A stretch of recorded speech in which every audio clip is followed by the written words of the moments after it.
Harga beras dunia diprediksi masih bakal tertekan sepanjang 2026. Bukan karena panen gagal, tapi justru karena stok melimpah. Negara-negara eksportir besar seperti India, Thailand, dan Vietnam kini saling sikut berebut pasar, sementara pembeli memilih menahan diri. Apa dampaknya bagi petani dan konsumen global? Tekanan harga ini terjadi karena surplus pasokan dari negara produsen utama. India, Thailand, dan Vietnam saat ini duduk di atas stok beras yang besar.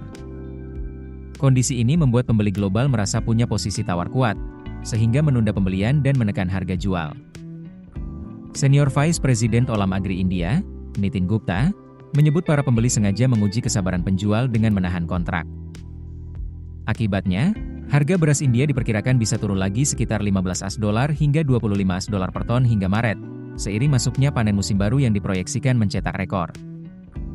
India sendiri merupakan eksportir beras terbesar dunia, dengan kontribusi hampir 40% dari total pengiriman global.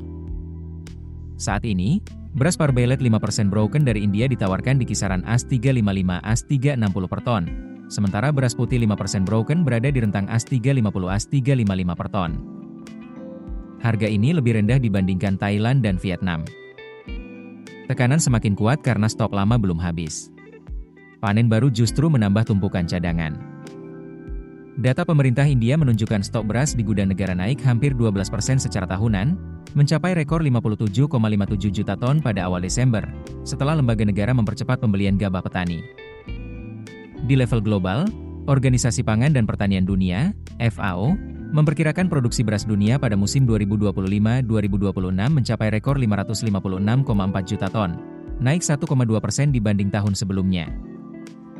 Artinya, pasokan melimpah bukan hanya di India, tapi secara global.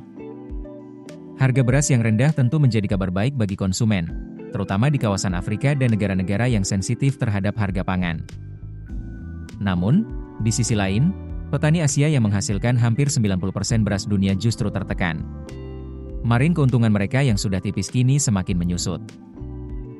Persaingan antar eksportir juga makin sengit karena sejumlah importir besar seperti Indonesia dan Filipina memperketat impor beras. Kebijakan ini memaksa eksportir berebut pasar alternatif, memperpanjang tekanan harga di pasar global. Dalam kondisi harga global yang tertekan, otoritas pangan mendorong pentingnya penguatan cadangan nasional dan kebijakan stabilisasi harga di tingkat petani. Diversifikasi pasar ekspor, efisiensi rantai distribusi, serta penguatan serapan domestik menjadi langkah krusial agar petani tidak terus menjadi pihak yang paling dirugikan. Bagi konsumen, momentum harga rendah tetap perlu diimbangi dengan kebijakan pangan berkelanjutan agar stabilitas jangka panjang tetap terjaga. Keputusan bisnis terbaik datang dari data, bukan tebakan. Mudah berlangganan Business Insight dengan subscribe with Google.